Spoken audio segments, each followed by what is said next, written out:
Hi everyone, welcome to another screencast lesson, and for this particular session we will be discussing antibody structure and function. Again, I'm Dr. Supache Basit, your lecturer for this particular screencast.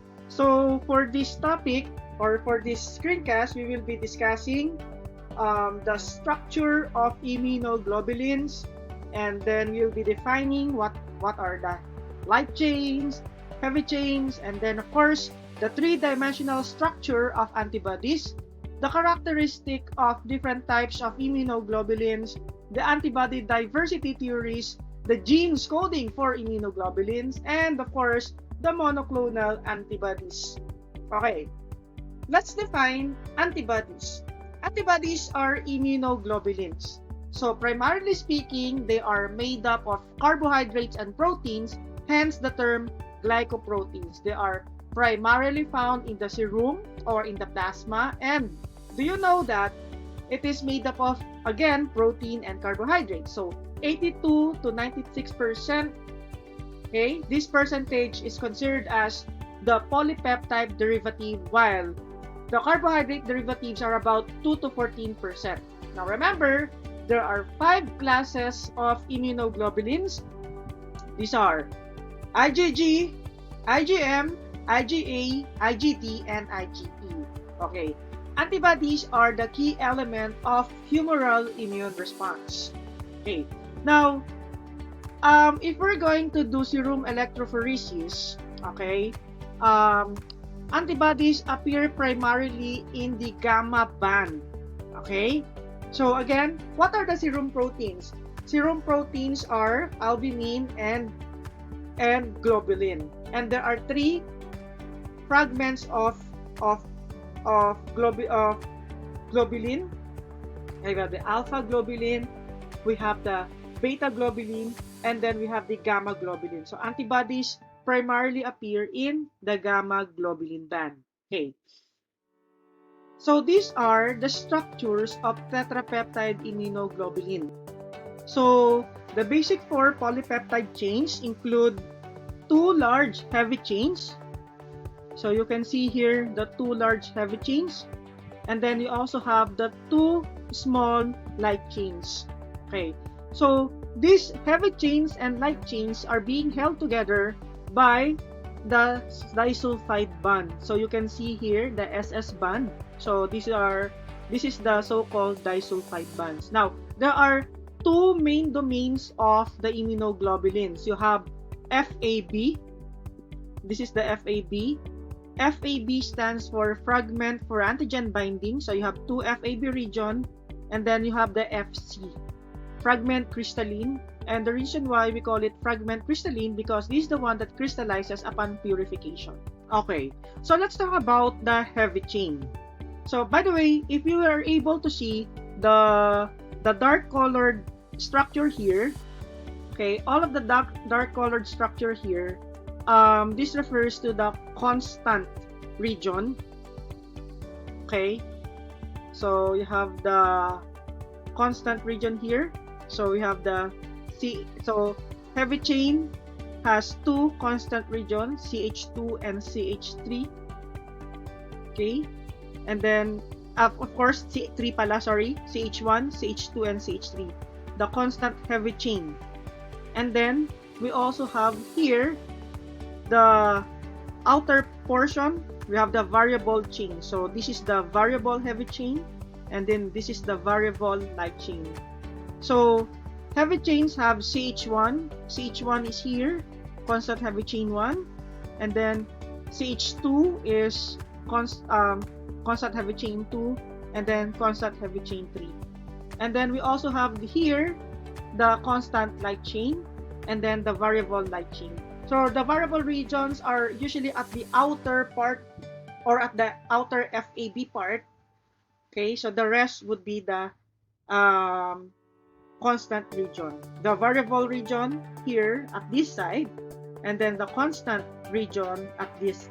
Remember that there is only one unique variable region: variable light chain and variable heavy chain. Okay? but there are one or more constant regions because we have the constant heavy chain 1, CH2, and CH3, and then we have the constant light chain. Okay, so the single unique variable region, variable heavy chain and variable light chains, they are the amino acid terminal because this is where the amino acid ends. Okay, and then the carboxyl terminal is found at the constant heavy region, the COOH or the carboxyl terminal. Okay, let's talk about the Fc fragment. Okay, Fc refers to fragment crystalline. So that's the Fc fragment. So Fc fragment does not bind with antigen. Thus, it doesn't have any antigen binding ability. So the Fc fragment represents the carboxyl terminal halves of the two heavy chain. So if you will be going back, okay, so the Fc fragment is here. Okay, the other half, because this is the first half of the heavy chain, and then this is the second half of the heavy chain. Okay, so this is where we can find the carboxyl terminal at the fragment crystalline. So fragment crystalline is also being held together by disulfide bond, and the fragment crystalline is important in effector functions of immunoglobulin molecules. Again, they are important for opsonization. What is opsonization? Opsonization is the process in which the antibodies will help to attract phagocytic cells. And then opsonization is also important for complement fixation. So we will have another discussion on complement fixation. Okay, so these are the two important roles of the Fc fragment. Okay, so moving back. Okay, this is the Fc fragments. Fc fragments or the Fc region. So again, do not forget the two domains FAB, FAB1, FAB2, and then the third one is the Fc fragment.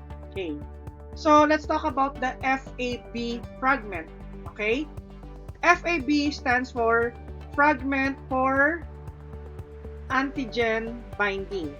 Okay, so FAB fragment stands for the fragment for antigen binding. So a single monomer, so this is what you call a monomer, has two FAB.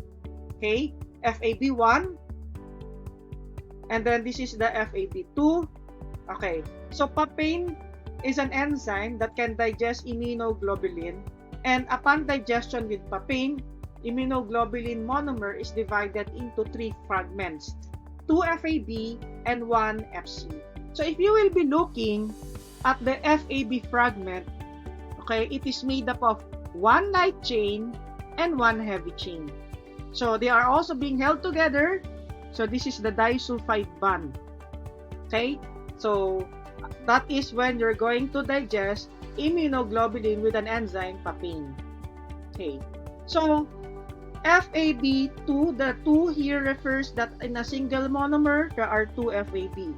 Okay, 2 antigen binding sites together. And then the pepsin is another enzyme that can further digest the Fc portion into several. Okay, so the light chains. Let's talk about light chains. Okay, so again, let's go back to the structure. Okay, so the light chains are here. So there's no light chain in the Fc portion. Light chain is only found in the FAB portion. Okay, and there are 2 types of light chain: the constant light chain, the variable light chain. And there are 2 types of chains also in the light chain, the kappa and the lambda. Okay, so light chains were first discovered in 1845 by Dr. Henry Bence-Jones. So in AUBF, you will learn that there is what you call Bence-Jones proteins, and Bence-Jones protein increases in cases of malignancy such as plasma cell leukemia. Okay, so there are 2 types of light chains, the kappa and lambda. Okay, so it contains between 200 and 222 amino acids. Okay, so the FAB light chains. Okay, the light chains are actually could either be made up of constant region and variable regions, and they are considered as the amino acid terminal because consisting between 200 and 220 heavy chains. There are two types of heavy chains. So let's take a look. There are two types of heavy chains. Okay, heavy chains here. This is the variable heavy chain that has the amino acid terminal, and then we have the constant heavy chain CH1, CH2, and CH3. Okay, and they are the one that contains the carboxyl terminal. Okay, so the variable region has 110 amino acid, while the constant region has the 3 remaining amino acid and 3 or more regions sequences designated as CH1, CH2, and CH3. Important trivia, not really trivia, but important fact. Do you know that the heavy chain is actually unique in different classes of immunoglobulins, which means IgG, IgM, IgA, IgD, and IgE would have different types of heavy chains. So they are unique in each class of immunoglobulin, and that's the reason why it is the heavy chain domains, the one that dictates the class of a certain immunoglobulin. Okay, so moving on. So as what I've told you, heavy chains are unique to each class, given each immunoglobulin type its name. So for example, in IgG, the name of the heavy chain is gamma chain. In IgM, the name of the immunoglobulin is mu chain. In IgA, the name of immunoglobulin is alpha chain. In IgD, the name of immunoglobulin is delta chain. And in IgE, the name of the immunoglobulin is epsilon chain. Okay, so let us discuss the following terms. Understanding the characteristic of the heavy chain is very important for us to determine what are the different terminologies that are related that pertains to heavy chain. So for example, we have isotype. So when you say isotype, isotype means that there is a unique amino acid sequence that is common to all immunoglobulin molecules of a given class in a given species. Okay, so all amino acid sequence, for example, in IgG, IgM, IgA, IgD, and IgE, okay, is common for as long as you're humans. So my amino acid sequence of IgM is also the same as your IgM.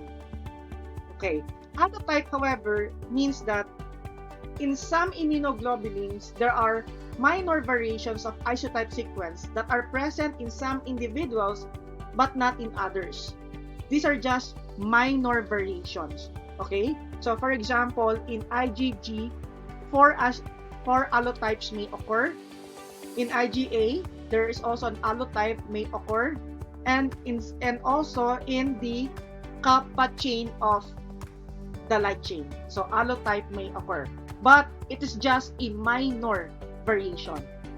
Idiotype, however, are variations in the variable regions that give individual antibody molecules a specificity. Okay, why? Because it is at the variable region that will actually bind with the antigen. Okay, so the one that gives the antibody molecules a specificity, this is the term there is called idiotype. Okay, so idiosyncrasy, so the term idiosyncrasy means the uniqueness. So when you say the idiosyncrasy of my mind, so it means uniqueness of my mind. So when you say the idiotype is the one that gives the unique characteristic of a specific individual antibody molecule. So I hope you're able to understand that term. So our IgM isotypes are the same for as long as you are also a human. But there are some minor variations in our IgG, IgA, and in the kappa light chain.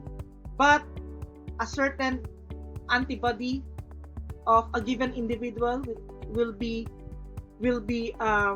vary from one antibody from one individual to another because of the idiotype, a variation in the variable region. So I hope that is clear. Okay? So if it's not clear with you, again, I'm encouraging you to read the book. So the one that I was discussing is written on page, okay, Hinge Region. So let's go back at the structure. This is where you can find the Hinge Region. Okay, another one is the Hinge Region. Okay, what is a Hinge Region? Hinge Region is the segment of the heavy chain located between the CH1 and CH2. So it has a very high content of an amino acid proline, and one of the most important features of the Hinge region is that the Hinge region will allow flexibility and also hydrophobic residues. Flexibility allows two antigen binding sites to operate independently. Let's say, for example, I am an immunoglobulin and these are my FAB. These two arms of mine are the FAB. So one arm may bind with another antigen and another arm can bind with another antigen. So they can operate independently because of the degree of flexibility. Okay. And it also assists in the initiation of the complement cascade. Okay, whenever the complement is active. Now let's talk about the carbohydrates portion. So the carbohydrate portion is found in all types of immunoglobulin. It is localized between CH2 domains of the two heavy chains. So the carbohydrate portion is very important because it increases the solubility of immunoglobulin and it provides protection against degradation. So the carbohydrate portion will also enhance the functional activity of the FC domains. Okay, so immunoglobulins, in most of the illustrations that you'll find in the book, it is as letter Y, but actually in reality, the three-dimensional structure of antibodies, you would realize that they can be folded into compact globular subunits, and these compact globular subunits are being stabilized by intra-chain disulfide bond, hence the so-called immunoglobulin fold as shown in the illustration here. The thing that I'm trying to emphasize here is that the basic four-chain structure of all immunoglobulin molecules, in reality, it doesn't exist in the Y shape, FAB, FC. Not like that, okay? But in fact, in reality, because you might be wondering, letter Y is just a model. But in reality, they are actually folded into compact. They are actually folded into a compact globular subunits based on the formation of a balloon-shaped loops at each domain. So what do you mean by domain? So when you say domain, I'm referring to the constant domain, as you can see here, and variable A. So within each of these regions or domains, as you can see here, the polypeptide chains are being folded back and forth. So they are being folded back and forth. Okay, so once they are being folded back and forth, they form the so-called beta pleated sheets. Okay, so now they're formed beta pleated sheets. So the folded domains of the heavy chains, so remember, we have the heavy chains domain, we have the light chain domains. Okay, so the folded domains of the heavy chains line up with those of the light chain domains. So once they have lined up, okay, all of these will form the so-called cylindrical immunoglobulin fold. Cylindrical structure. It's a cylindrical structure, okay? And you call that immunoglobulin fold. Okay.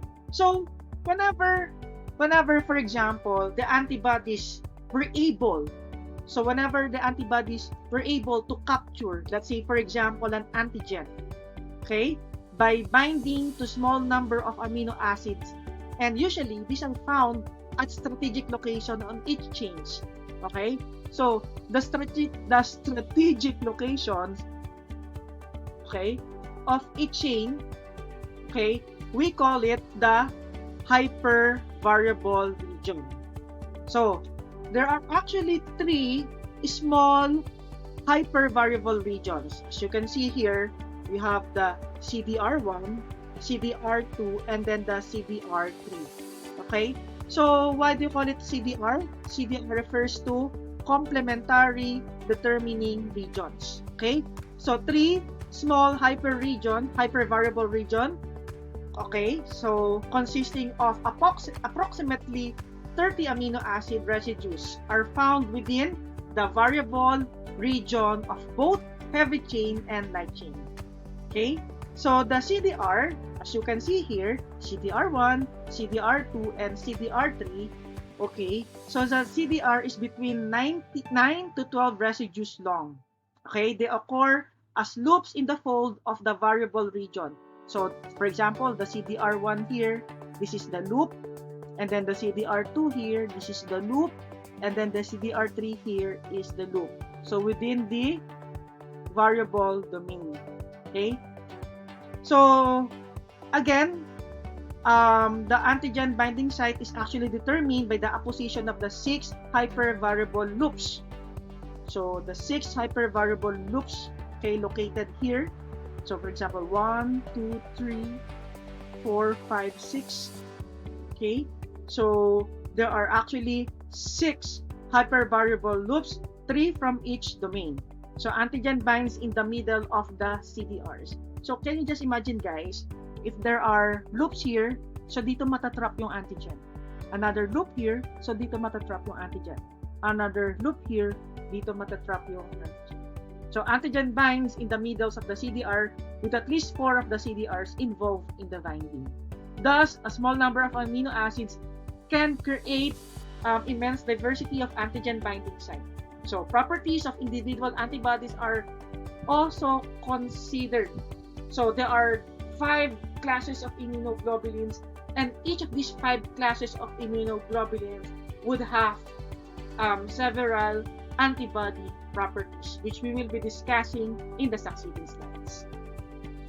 Okay, so at this juncture, we will now be discussing the different types of immunoglobulin.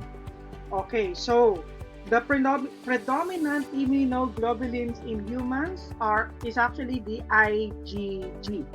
So I say predominant because, as you can see here, the IgG made up about 75 to 80% of the total serum immunoglobulin.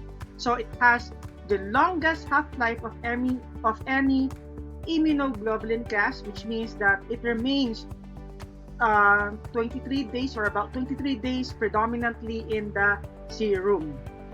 Okay, now there are actually 4 subclasses of IgG. So majority of these subclasses it's actually made up of IgG1. So IgG1 comprised 66% of the total IgG class, and then followed by IgG2, which is 23%, IgG3 7%, IgG4 4%. Now take note that IgG has the capability to cross the placenta. All subclasses of IgG have the ability to cross the placenta except for the IgG2. That is the reason also why, since they have the ability to cross the placenta, majority of the hemolytic disease of newborn is actually caused by a IgG. So IgG differ in number and position of the disulfide bridges between the gamma chain. So if you will be looking at the characteristics, okay, so these are the subclasses of IgG1. So you would notice that IgG3 has the largest Hinge region. As you can see here, it has the largest Hinge region and the largest number of interchain disulfide bond. So it has the largest interchain disulfide bond. So what is the disadvantage of having a very large Hinge region? So the disadvantage is that it makes them poor mediators of complement activation. Okay, so IgG3 therefore is a poor mediator of complement fixation. So if we will be looking at IgG1 and IgG3, they're actually induced in response to protein antigen, whereas IgG2 and IgG4, they are induced in response to polysaccharide antigens. Okay, so as what I've told you, IgG3 has the largest hinge region, largest number of interchain disulfide band, most efficient at binding complement, but it is induced in response to protein antigen. Okay, so most efficient. So I stand corrected that it is the disadvantage. Okay, it is the I got confused a while ago in the previous slide. So what I'm trying to say now, it is the most efficient, not disadvantage. Okay, it is the most efficient binding complement. Okay, IgG2 and IgG4, short hinge region, poor mediators of complement activation. They're involved in response to polysaccharide antigen. So, what are the major functions of IgG? Okay, IgG provides immunity for the newborn. Primarily because it is the only one that can cross the placenta. Okay, so it is important, therefore, in natural passive immunity. IgG can fix complement, except for, no, there's no exception.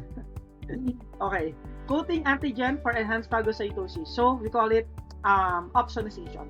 Opsonization refers to the utilization of antibody to mediate phagocytosis. They can neutralize toxin and viruses. It can also participate in agglutination and precipitation reaction. Okay, so remember, IgG is known as the secondary response. Okay, so all subclasses can cross the placenta except for IgG2. So macrophages, monocytes, neutrophils have Fc receptors specific to the Fc region of the IgG, thus increasing the efficiency of phagocytosis. That's why they are helpful for opsonization.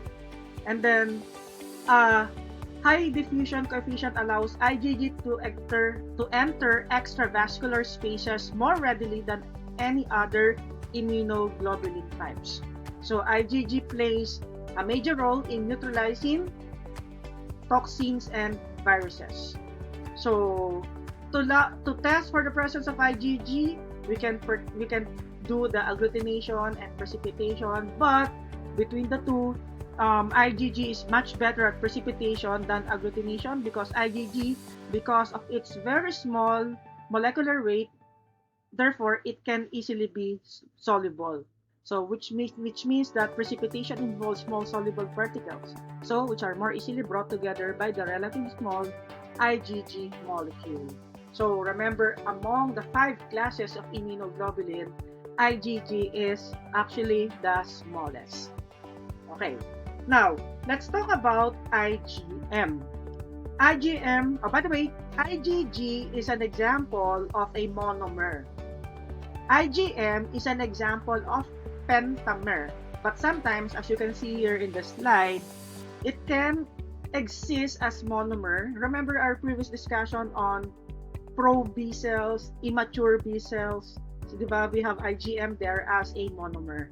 Okay, so since it is the largest in terms of molecular weight, it can actually exist up to 900,000 Daltons.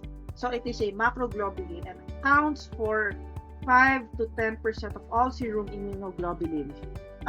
It has a half-life of 6 days, so obviously it is much shorter than IgG. Okay, so this is the pentamer. Okay, so penta means 5 because as you can see here, there are actually 5 monomers and they are being held together by the joining chain.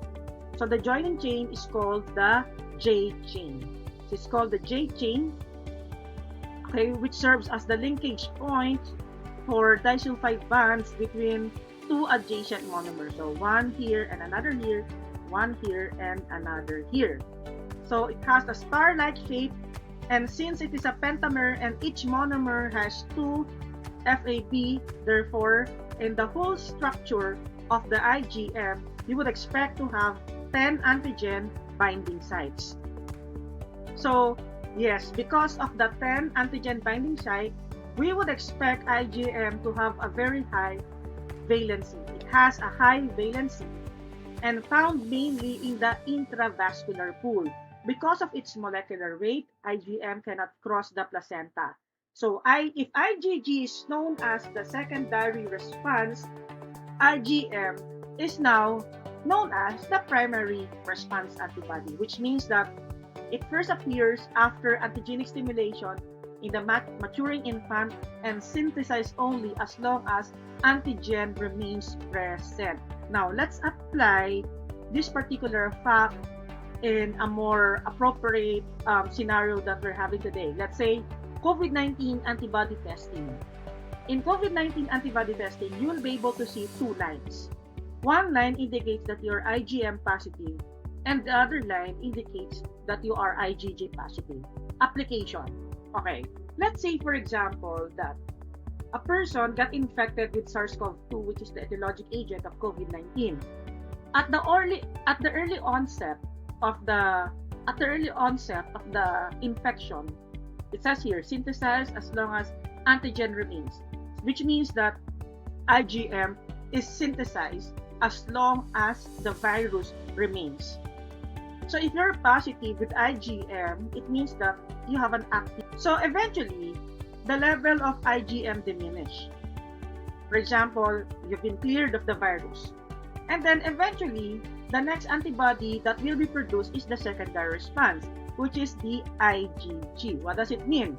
If you're positive with IgG, it means that somehow you are in the stage of convalescence. Medyo pagaling ka na. Because IgG is already the secondary response. Now, what if you're positive with both IgG and IgM? So, it's like a transition between the acute phase and the stage of convalescence. So it's like you are in the transition. Okay, so that's the reason why you cannot just interpret COVID-19 testing. So if you remember, Senator Zubiri said that he got reinfected with COVID-19 because in his COVID-19 antibody testing, he's still positive with IgG. So instead na matuwa siya, so he got worried kasi nga sabi niya, na-infect ulit ako without realizing that IgG is the secondary. Okay? So that's IgM. So here, as you can see, this naman is the graph. Let's say application of the primary response versus secondary response when you have your vaccination. So the first time you expose yourself to vaccination, because in vaccination it involves antigen, there is a lag phase. So when you say lag phase, the antibodies are not yet detectable. Application for COVID-19 testing. Okay, application, you got infected with the virus. You wouldn't expect that people will be positive again immediately with COVID-19 antibody testing because there's still a lag phase. It will take time before the appearance of the first antibody, which means that if you got recently affected, you're still asymptomatic. There's a chance that you might get a false negative result. So it's a false sense of security. You will be saying that I'm negative with COVID-19 virus, I can roam around freely, then you infect many people. This is also applicable when you first have, let's say for example, your hepatitis B vaccine. So if you've been injected with the hepatitis B vaccine, you do not expect to have immunity the day after because it will take time. So IgM increases, and then the level of IgM decreases, and then followed by the secondary response, which is IgG, and in between, okay, your second dose, there is a lag phase as well. So that's the reason why first dose with vaccine, second dose with vaccine, so IgM increases, but during, let's say for example, subsequent contact with the same immunogen or with the same antigen or the same vaccine, you would notice that the IgG increases much better. So the titer of IgG increases much better and it stays longer. So that's the reason why in vaccination, you'd be needing several dosages. So usually you can repeat the vaccine by means of booster, because unlike IgM, IgG uh, responds and can be stimulated further by the presence of memory cells. So we call that anamnestic phase. However, what are the functions of IgM? There are only two immunoglobulins that can fix complement. Okay, these are IgG and IgM. So IgM, like IgG, is also involved in agglutination, opsonization, and toxin neutralization. Okay, so let's talk about IgA. So IgA accounts for about 10 to 15% of all circulating immunoglobulins in serum. So there's one variable region and another three constant regions. And there are several forms of IgA. Of course, obviously, if found in serum, we call it the serum IgA. Serum IgA is a monomer and it has a molecular weight of about 160,000 Daltons. Okay, so there are several subclasses of IgA. So we have the IgA1. This one is primarily found in serum and it acts as an anti-inflammatory agent. So IgA1 downregulates IgG-mediated phagocytosis, chemotaxis, bactericidal activity, and cytokine release. Okay. IgA2 is found in secretions, primarily at the mucosal surfaces. So that is the reason why IgA2, also known as the secretory IgA, is important for mucosal immunity. Okay? So, it protects our mucosa. So, because in the mucosa, we have the mouth, mucus-associated lymphoid tissue, such as the Peyer's patches. So, if it is a secretory IgA, it is a dimer. So, we can find it at the respiratory, urogenital, and intestinal mucosa. So, important for mucosal immunity. Why is it important? Because it prevents antigen from penetrating harder into the body. Kumbaga sa mucosa, IgA serves as the guard already. So, it is more resistant to some bacterial proteinases that are able to cleave IgA1. Because some bacteria will produce IgA protease. The IgA protease will dissolve IgA, which makes IgA useless. But IgA2 is more resistant against IgA protease that is produced by some pathogenic bacteria. So, secretory IgA, as you can see here, is synthesized in plasma cells. Okay, so it's a dimer, it's a secretory IgA. And they remain where? In mouth. So, it is released in dimeric form and it is captured by secretory component on epithelial cells. And of course, whenever it is being secreted IgA together with the secretory component. So whatever it is, whatever form it is. Okay? So secretory IgA is important because they patrol mucosal surfaces and act as a first line of defense. So it neutralizes toxins produced by microorganisms and prevent bacterial adherence to mucosal surfaces. And IgA is possibly transferred to newborn during breastfeeding. So that's the reason why breastfeeding is still best for babies. Okay, so secretory IgA, so they can so secretory IgA, as you can see here in the illustration here IgA plus secretory components. It is made up of complex of IgA plus antigen, and they are easily trapped in the mucus, and they are eliminated by the ciliated epithelial cells of the respiratory and intestinal tract. So aggregation of IgA immune complex may trigger alternate complement pathway. Again, we will be discussing complement in another topic. Okay, so neutrophils, monocytes, and macrophages possess specific receptor for serum and secretory IgA.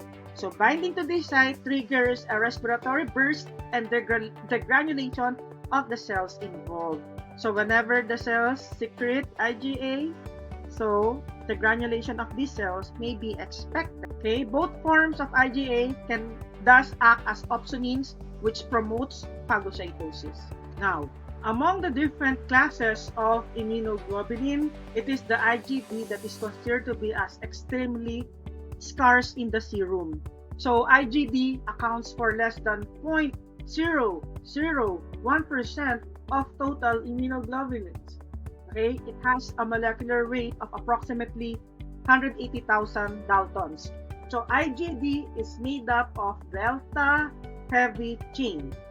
So the delta heavy chain has a molecular weight of 62,000 Daltons and appears to have an extended Hinge region consisting of 58 amino acids. Okay, so IgD is more susceptible to proteolysis than other immunoglobulins. Proteolysis is a proteolytic enzymes. Okay, proteolysis involves proteolytic enzymes, and when we say proteolytic enzymes, these are enzymes that can degrade proteins. Immunoglobulins are generally susceptible to proteolytic enzymes because they are made up of proteins. Remember, immunoglobulins are made up of glycoproteins.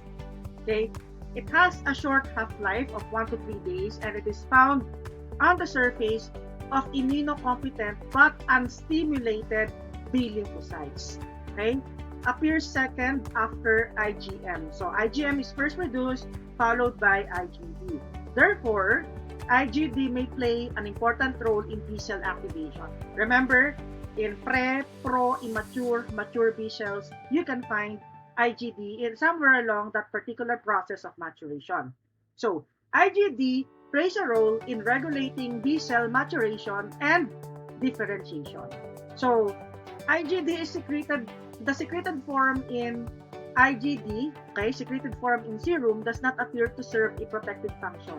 So usually sa B cell, sa B cell maturation. So IgD does not bind complement, that does bind to neutrophils or macrophages, and does not cross the placenta. So the least abundant of among immunoglobulin classes is the IgE. It accounts for only 0.0005% of total serum of immunoglobulins. Total serum immunoglobulins, na-distract kasi ako sa pagsabi ko ng 0.05, parang karaoke. Okay.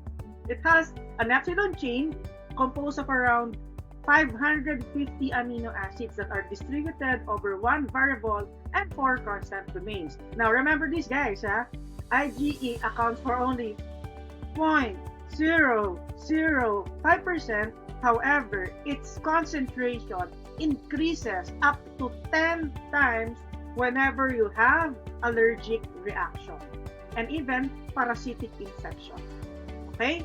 So IgE is produced by plasma cells that are located primarily in the lungs and skin. So it does not participate in complement fixation, agglutination, or opsonization. And it is not capable of crossing the placenta because IgG is the only one that's capable. And it can attach to basophils, eosinophils, and tissue mast cells through high affinity Fc epsilon Ri receptor. Okay? So therefore, IgE is important in allergic reactions. So as what I've told you, the value of IgE increases up to 10 times whenever you have allergic reaction. So there are two adjacent IgE molecules on a mast cell that can bind with a specific antigen. Okay? It cascades cellular events in the granulation of mast cells and eventually releasing vasoactive amines, and most of these vasoactive amines are mediator of allergic reaction. So the most common example preformed mediator of allergic reaction is a histamine, aside from heparin. So this is what will happen, no? This is the mast cell. So I told you that histamine is an example of a preformed mediator, meaning to say, even before you encounter allergen, histamine is already present inside the mast cell. So, mast cell has the so-called FCER1. So, this is a receptor site for the Fc portion of the IgE. During first encounter with an allergen, so the Fc receptor of IgE will bind at the Fc epsilon R1 receptor of the mast cell. During second encounter with an allergen, the allergen will bind at the FAB portion of the IgE, causing this to cross-link. And when this has been cross-linked already, the mast cell will be degranulated, thereby releasing pre-formigators of allergic reactions such as histamine. So, IgE therefore is implicated in type 1 immediate hypersensitivity reactions. Okay, so it is involved in hay fever, asthma, vomiting and diarrhea, hives, and even life-threatening anaphylactic shock. So IgE also increases in parasitic infection. Why? Because eosinophil plays a major part in the destruction of large antigen, such as parasitic worms that cannot be easily phagocytized. Okay, so let's talk about antibody diversity theories. Okay, there was this first theory known as the side chain theory that was established by Paul Ehrlich at the early onset of 1900s. So according to Paul Ehrlich, he said that certain cells had specific surface receptor for antigen that were present even before contact of the antigen has taken place, which means that we have already the receptor site for antigen. Okay, which means whenever antigen is introduced, this particular antigen will combine with the specific receptor that has been previously present even before its introduction, and this will break off and eventually enter the circulation as antibody molecules. So he postulated that process could be repeated as long as there is repeated contact with antigen. Well, sound big, no? In 1950s, Jern and Bernay postulated clonal selection theory. According to the clonal selection theory, lymphocytes are genetically pre-programmed to produce one type of immunoglobulin. So a specific antigen finds particular cells capable of responding to it, okay, causing them to proliferate, and it would require a large number of genes. So this is the Jern and Bernay's clonal selection theory. In 1965, Dreyer and Bennett, according to them, they say that constant and variable portions of immunoglobulins are coded by separate genes. Okay, so nevertheless, nowadays we believe that chromosome contains building block from which genes can be assembled. So yes, we are genetically predisposed to produce antibodies. Okay, human immunoglobulin genes are found in 3 unlinked clusters. So heavy chain genes produced by the genes are actually found on chromosome 14, kappa chain genes on chromosomes 2, lambda genes on chromosomes 22. In order for us to form the molecules like pieces of puzzle that we must rearrange so that it becomes eventually a functional antibody molecule. So more than one gene controls synthesis of a particular immunoglobulin. So for example, since your immunoglobulin is made up of heavy chains and L chains, therefore, for the variable part of the heavy chains, so variable region genes would be responsible for that, such as for the VH, T, and J. For the constant region genes, there are certain set of C genes that would be responsible for that. L chains does not have the D region. And because of the random selection process, these individual segments are joined to commit that lymphocyte so that they'll be able to make antibody of a single specificity. single specificity is very important because we do not want our antibodies to react to any random antigen. So this is the heavy chain rearrangement so that we'll be able to produce new chain protein for IgM. So on light chain is almost the same, except that for the light chain it doesn't have the D region. Okay. Now nowadays, one of our hope to fight COVID-19, we're praying that monoclonal antibodies may be present, because when you say monoclonal antibodies, this could be therapeutic. Aside from its diagnostic purpose, it can be therapeutic. So they say some people who recovered from COVID-19 has a very high titer of IgG, and IgG in the plasma can eventually be used as a therapy. Well, that's one way to consider it.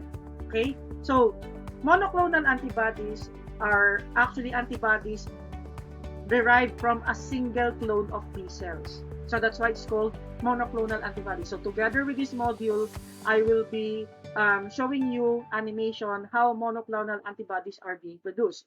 So they develop based on knowledge that B cells are genetically pre-programmed to synthesize very specific antibody. So they are derived, as what I told you, from a single parent antibody producing cell that has reproduced many times already. So single clone of B cells. In order for you to produce antibodies, you would be needing hybridoma. So from the root word hybrid and myeloma. Okay? So what is a hybridoma? It is a hybrid, a fusion of an activated B cell with a large grown myeloma cell. So when you say myeloma cells, these are bone marrow cancer cell that cannot make its own DNA because of the deficiency of a certain growth factor known as the HPGRT. So myeloma cell again is a bone marrow cell that lacks HGPRT, hypoxanthine or xanthine, hypoxanthine, guanyl, phosphoribosyl transferase. Okay, so it cannot make its own DNA because it lacks HGPRT. So hybridoma's production involves immunizing a mouse with a certain antigen. So after you immunize the mouse, you get the spleen of the mouse, and then you in the spleen cells, you combine the spleen cells with myeloma cells in the presence of PEG polyethylene glycol.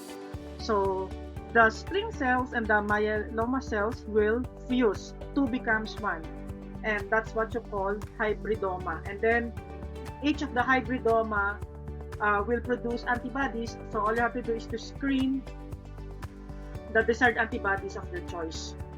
Okay, so of course your choice should be, the antibody should be specific to the antigen that you have actually injected into the mouse. Okay, so it may sound simple, but I tell you it's not. Okay, so there you have it. These are the summary, so you may want to take a screenshot of the summary.